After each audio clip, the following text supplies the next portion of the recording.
सबसे पहली खबर एक बार फिर वॉशिंगटन डीसी से, जहां पर अमेरिका में पाकिस्तानी सफीर मजीद मुसीबत में गिरफ्तार होते हुए नजर आ रहे हैं। बैकग्राउंड आपको सुबह के वीलॉग में हमने बताया था, जब अमेरिका में पाकिस्तानी सफीर चौधरी निजामुद्दीन के यहाँ पर, जो यहाँ पर पाकिस्तानी कम्युनिटी है, डायस्पोरा है, उनके साथ इंगेज थे और उनको इस बात के ऊपर कायल कर रहे थे कि आप इमरान खान और पाकिस्तान के जो मौजूदा हालात हैं उस पर बात करना बंद कर दें, सपोर्ट बंद कर दें। और जब आगे से जो पाकिस्तानी उसके अंदर डायस्पोरा के लोग बैठे हुए थे, ख़वातीन भी थी, मर्द भी थे, डॉक्टर्स थे, कारोबारी लोग थे, उनमें से एक खातून डॉक्टर ने कुछ मुश्किल सवालात पूछे, तो ऐन उस वक्त उस मीटिंग के अंदर पोर्नोग्राफी जो है वो चल गई, फोश फिल्म चल गई, टोटे चल गए, ब्लू फिल्म चल गई, जो भी आपने उसे कहना है वो फिल्म चल गई। और ऐन उस वक्त मैंने जैसे आपको बताया कि उसमें मर्द भी थे, खवातीन भी थी, लेकिन असल मसला इसके अंदर ये है कि बहुत सारे लोग अपने घर से मीटिंग अटेंड कर रहे थे जूम पर, तो बहुत सारे बच्चे भी उस मीटिंग से एक्सपोज हुए, जो घरों में अपने वालिदैन के इर्द गिर्द खेल रहे थे। वो जो फिल्म चली उससे वो बच्चे भी एक्सपोज हुए और अमेरिकी कानून के मुताबिक शायद इसके ऊपर कार्रवाई हो सकेगी। तो अब कुछ लोग ये मीटिंग जो अटेंड कर रहे थे वो इस चीज़ के बारे में गुफ्तगू शनीद कर रहे हैं, बातचीत कर रहे हैं, सोच विचार कर रहे हैं कि शायद आने वाले वक्त में वो कोई ऐसा कानूनी पहलू भी देखें, कोई कानूनी केस या कोई कानूनी कार्रवाई कि ये सब कुछ क्यों हुआ, कैसे हुआ, इसकी इन्वेस्टिगेशन हो कि ये जानबूझ के किसी की तरफ से चलाई गई, ये हैक हुई या सफ़ीर साहब ने खुद चलाई या उनके कंप्यूटर से चली। क्योंकि ना सिर्फ मर्द और ख़वातीन इससे एक्सपोज हुए हैं बल्कि छोटे बच्चे भी एक्सपोज हुए हैं। एक तो ये जहत है जो अमेरिका में पाकिस्तानी सफ़ीर है उनके मसले का, एक तो ये मसला है। दूसरा मसला ये है कि उन्होंने इसी मीटिंग के अंदर सफारती आदाब की खिलाफवर्जी करते हुए अमेरिका के बारे में, अमेरिका के इलेक्शन के बारे में, अमेरिका के कानून के बारे में वो बातें की जो उन्हें नहीं करनी चाहिए थी। वो बातें मैं कर सकता हूं, आप कर सकते हैं, लेकिन एक मुल्क का सफ़ीर दूसरे मुल्क में ये बातें नहीं कर सकता। जैसे कि अमेरिकी सफ़ीर जो है वो पाकिस्तान में ऐसी बातें नहीं कर सकता। कानून की बात हम कर रहे हैं, कायदे की बात हम कर रहे हैं, तो पाकिस्तानी सफ़ीर को एक पब्लिक फोरम, क्योंकि वो जो मीटिंग थी वो एक पब्लिक फोरम था, एक पब्लिक फोरम पर अमेरिका के बारे में ये बातें करना उनके शायद सफारती जो आदाब हैं उसके भी खिलाफ हैं। और अब पाकिस्तानी कम्युनिटी की चंद तगड़ी आवाज़ें उनसे इस्तीफ़ा मांग रही हैं और कह रही हैं कि आप इस्तीफ़ा देकर वापस जाएं। जुर्म दो ही हैं, मैंने आपको बताया, एक तो जो उन्होंने पोर्नोग्राफी चलाई वो रौला बना हुआ है, और दूसरा उन्होंने चलाई का मतलब ये कि उनकी मीटिंग में चली। अब ज़रूरी नहीं कि वो उन्होंने चलाई, हो सकता है किसी ने हैक किया हो, कुछ भी, लेकिन वो पोर्नोग्राफी जो है उस मीटिंग में चली। बच्चे, खवातीन, मर्द तमाम उससे एक्सपोज होते हुए इस वक्त नज़र आ रहे हैं। तो बहरहाल ये सिचुएशन जो है ये भारी पड़ गया चौधरी निजामुद्दीन के जो यहाँ पर टाउट नमा काम कर रहे हैं लोग, उनके लिए अब ये काम भारी होता जा रहा है। क्योंकि हर गुजरते हुए दिन के साथ जैसे नवाज शरीफ और मरियम नवाज साहबा और उनके लिए जैसे लंदन में हजीमत हुई है, इसी तरीके से अब जो सफ़ीर साहब है, उनका अमला है, उनके लिए भी वाशिंगटन डीसी में बहुत ही सख्त हजीमत का सामना है। अगली खबर की तरफ चलते हैं और वो है 24 नवंबर का एहतजाज। 24 नवंबर के एहतजाज को लेकर चौधरी निजामुद्दीन ने अपने टाउट्स को बहुत ज़्यादा सरगर्म कर दिया है। हमने आपके सामने जो पाकिस्तान के मुनाफिक आज़म हैं, सबसे बड़े मुनाफिक, जी हाँ, अंसार अब्बासी साहब की बात कर रहा हूं। आइंदा में जब पाकिस्तान के सबसे बड़े मुनाफिक की बात करूं तो आपने खुद ही समझ जाना है कि ये अंसार अब्बासी साहब की बात हो रही है। क्यों कहता हूं मैं ये? इसलिए कि वो अल्लाह और अल्लाह के रसूल सल्लल्लाहु अलैहि वसल्लम का नाम लेकर दिन शुरू करते हैं और फिर सारा दिन झूठ बोलते हैं, सारा दिन झूठी खबरें देते हैं, सारा दिन बेशर्मी करते हैं, बेहयाई करते हैं। और वही उन्होंने दोबारा की, एक झूठी टेबल स्टोरी फाइल की और उसको लगवाया चौधरी निजामुद्दीन के इमाम पर कि हुकूमत की और पाकिस्तान तहरीक इंसाफ की बातचीत चल रही है और शायद किसी न किसी किस्म का कोई ब्रेक थ्रू हो जाए और मुज़ाकरात कामयाब हो जाए और फिर ये एहतजाज ना हो। ये सब कुछ क्यों हो रहा है? क्योंकि आप देख रहे हैं कि जंग, जियो और कुछ टाउट नमा जो ख़वातीन हज़रात सहाफ़ी हैं वो यही कर रहे हैं। तो ये क्यों कर रहे हैं? वो कार्य इसलिए रहे हैं ताकि पब्लिक ये सोचे कि डील हो रही है, बातचीत हो रही है, कोई ना कोई हल निकल ही आएगा, तो हमें कमर नहीं बांधनी चाहिए, 24 तारीख की तरफ हमें नहीं जाना चाहिए, क्योंकि बातचीत तो हो ही रही है। तो पब्लिक का जो इंथ्यूजियाज्म है, कमिटमेंट है, जो उनकी मोटिवेशन है वो ज़रा कम हो, इस तरह से हम लोगों को कम करें। एक तरफ ये कर रहे हैं, दूसरी तरफ मोहसिन नकवी साहब जैसे लोग ऐसी खबरें रिलीज़ कर रहे हैं कि जो शख्स, कोई स्टूडेंट्स होगा, कोई यंगस्टर होगा, कोई भी आया, हम उन पर मुकदमे भी दर्ज करेंगे, हम उनका शनाख्ती कार्ड भी कैंसिल करेंगे, हम उनके पासपोर्ट भी कैंसिल करेंगे। बगैरती की हद यहाँ तक है, वैसे है नहीं कोई भी हद इनकी, लेकिन बहरहाल यहाँ तक है कि कह रहे हैं कि अगर कोई स्टूडेंट्स आए तो हम उनकी असनाद, मतलब डिग्रियाँ कैंसिल करेंगे और फिर वो कोई नौकरी नहीं कर सकेंगे। मतलब कि इनके बाप का राज है, पहले इन्होंने क्या कर लिया जो अब इन्होंने करना है। जो कुछ करके देखा वो आपके सामने इनके मुंह पे पड़ा है, अभी तक ये किसी चीज़ में कामयाब नहीं हुए। ओवरसीज़ पाकिस्तानियों के साथ भी यही करने की कोशिश करते हैं। आपके साथ भी यही करने की कोशिश करेंगे। सवाए डराने के ये और आपको कुछ नहीं कर सकते, ये ज़हन में रखिएगा। ये सिर्फ डरावा है, उसके अलावा ये आपको कुछ नहीं कर सकते। बड़ी तादाद में निकलेंगे, ये आपको पकड़ भी नहीं सकेंगे। आज ही की स्टोरी है, असद तूर साहब की स्टोरी है आज ही की, कि उनकी सीनियर पुलिस ऑफिशियल्स के साथ इस्लामाबाद में बात हुई है। उन्होंने कहा है कि अगर 10,000 बंदा आ गया तो हम बहुत मुश्किल है रोक सकेंगे, हमसे नहीं रोका जा सकेगा। और अगर 20,000 बंदा आ गया तो कोई उनको नहीं रोक सकेगा इस्लामाबाद के अंदर, वो जिधर चाहेंगे वो पहुंच जाएंगे। तो आपको ये जहन में रहे कि जब कम तादाद में आप आते हैं तो ये आपको रोक भी सकते हैं, पकड़ भी सकते हैं, पर्चा भी दे सकते हैं। जब आप ज़्यादा तादाद में आ जाएंगे तो ऐसे ही है, जब सुनामी आता है तो फिर कोई छोटा मोटा बंद, कोई इंतजामात, कोई साहिल समंदर के ऊपर बिल्डिंग्स, फिर कुछ नहीं रहता, वो बहा के ले जाता है। आपने बांग्लादेश में ये सब कुछ देख रखा है, वही पाकिस्तान में जब रिपीट हुआ तब इमरान खान ने बाहर आना है। लेकिन वापस चलते हैं वो उसी खबर के ऊपर कि ये सब कुछ क्यों कर रहे हैं। एक तो आपका इंथ्यूजिज्म जो है उसको कम करना है, और साथ साथ जो अगली खबर इसके साथ जोड़ के देखते हैं आपको समझ आएगी कि ये लोग परसों से कह रहे हैं कि मुज़ाकरात हो रहे हैं, बल्कि आज अली अमीन गंडापुर इमरान खान साहब से मिलने अडयाला जेल पहुंचे और वहां पर उन्होंने इमरान खान से ये इजाजत मांगी। इसका मतलब कि इससे पहले मुज़ाकरात नहीं हो रहे थे, आज आके उन्होंने इजाज़त मांगी, क्योंकि इससे पहले इमरान खान साहब ने उन्हें इस चीज़ की इजाज़त नहीं दे रखी। याद कीजिए, अब से महीना डेढ़ महीना पहले उन्होंने कहा था कि अब इस चीज़ की इजाज़त नहीं है, किसी किस्म के मुज़ाकरात नहीं होंगे। वो दोबारा आए आज, उन्होंने मुलाकात की अडयाला जेल में और इमरान खान को कहा कि वो हमसे मुज़ाकरात करना चाहते हैं और आप हमें इजाज़त दें। जिस पर इमरान खान साहब ने उन्हें कहा कि ठीक है, आपको इजाज़त है और 3 चीज़ों के ऊपर आप मुज़ाकरात कर सकते हैं। सिर्फ यही नहीं कि अली अमीन गंडापुर साहब की मीटिंग हुई, वो तो मीटिंग करके मीडिया से बात ना कर सके और वो चले गए, लेकिन उसके बाद अलीमा खानम साहबा ने जो मीडिया से बात की उसमें इमरान खान ने ये पैगाम वाज़े तौर पर बाहर भेजा ताकि आपको और किसी और को कन्फ्यूजन ना हो। इमरान खान साहब ने वज़ीरिया अलीमा खानम साहबा आप सबको बताया कि आज अली अमीन गंडापुर और बैरिस्टर गौहर उनको मिलने आए। दोनों ने मुज़ाकरात करने की इजाज़त चाही, जिस पर इमरान खान साहब ने उन्हें कहा कि 3 चीज़ों के ऊपर मुज़ाकरात किए जा सकते हैं। मैंडेट की वापसी, रूल ऑफ लॉ जो सुप्रीम कोर्ट और कोर्ट्स के साथ किया और ये जो कुछ भी मुल्क के अंदर हुआ इसको रिवर्स करना, और बेगुनाह कैदियों की रिहाई।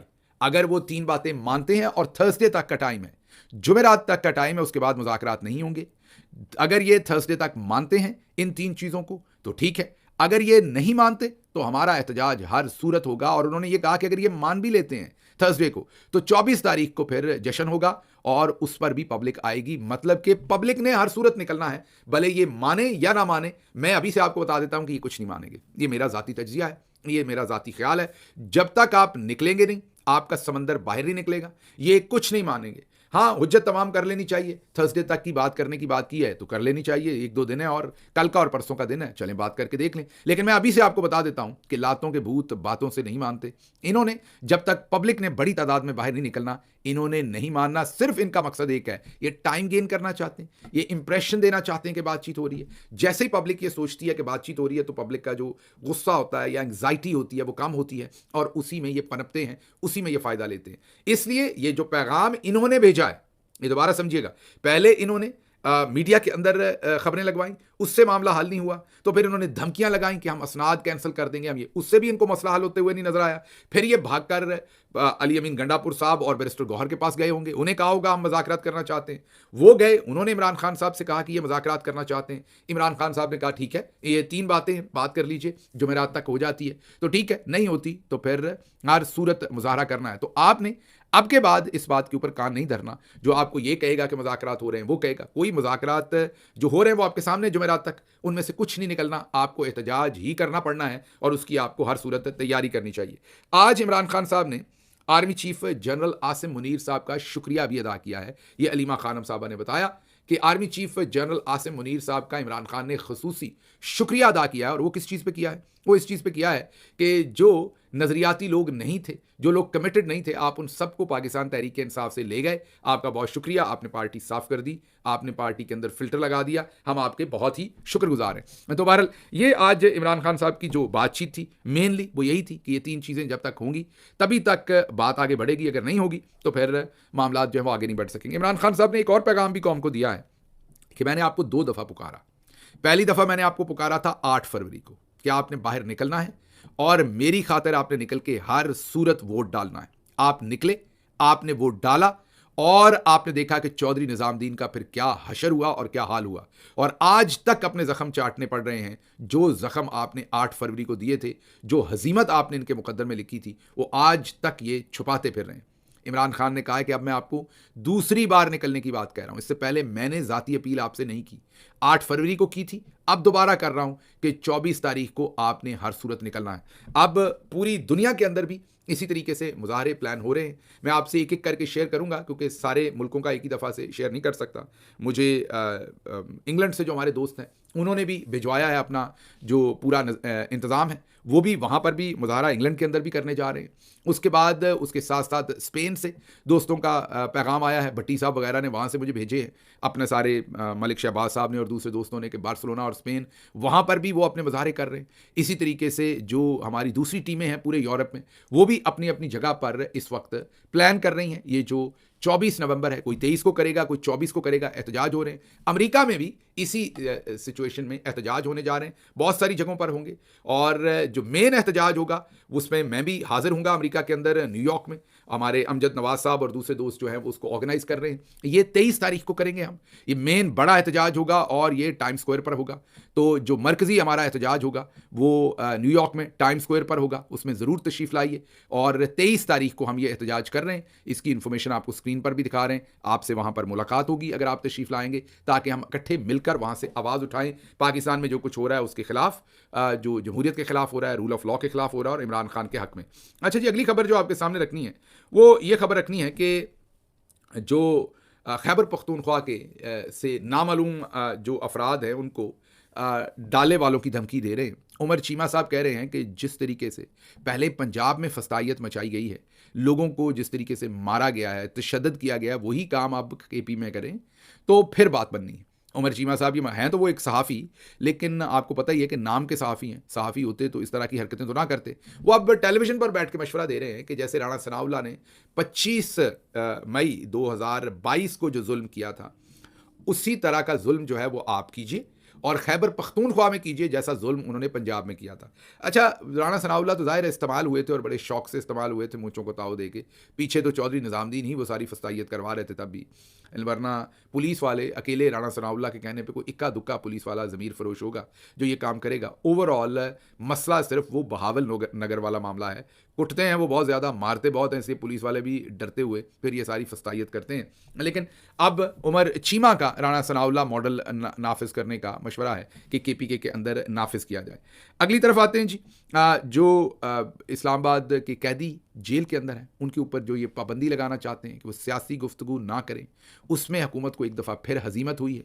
जस्टिस इसहाक ने वो 265 जो एक शिक है उसको मुअत्तल किया है, जो अंग्रेज़ ने बनाई थी कि जो जेल में कैदी हैं वो सियासी बातचीत नहीं कर सकते, जिसके तहत इमरान खान साहब पर भी पाबंदी लगा रहे थे, उसको फ़िलहाल मुअत्तल किया हुआ है। उसके खिलाफ अब ये इस्लामाबाद हाई कोर्ट में गए हैं, और अब जस्टिस आमिर फ़ारूक और जस्टिस समन रिफ़त ये केस सुन रही हैं। हमें जस्टिस आमिर फ़ारूक साहब से तो कोई तवक्को नहीं है इंसानी हकूक़ के बारे में कोई फ़ैसला सुनाने की, लेकिन जस्टिस समन रिफ़त साहबा इस बेंच पे हैं। हम बहुत उम्मीद रखते हैं कि वो इंसानी हकूक़ की जो अमलदारी है उसका ये केस सुनते हुए इस बात का ख़ास ख्याल रखेंगी कि ये अंग्रेज़ ज़माने का कानून था जब हम ग़ुलाम थे और हम पर पाबंदियाँ थी कि हम ये बात नहीं कर सकते, वो नहीं कर सकते। अब हम भले नाम के ही सही लेकिन आज़ाद मुल्क में हैं, कम अज़ कम ये इख्तियारात हमें मिलने चाहिए। अगली खबर आपके सामने ये देंगे कि कोट लखपत जेल में 9 मई से जो 9 मई का जो केस है उसका ट्रायल हो रहा है, और जो उसका ट्रायल है उसमें तेज़ी भी लाए हैं ये, और उस तेज़ी के साथ साथ सहाफ़ियों को उसकी कवरेज करने की इजाज़त नहीं दे रहे।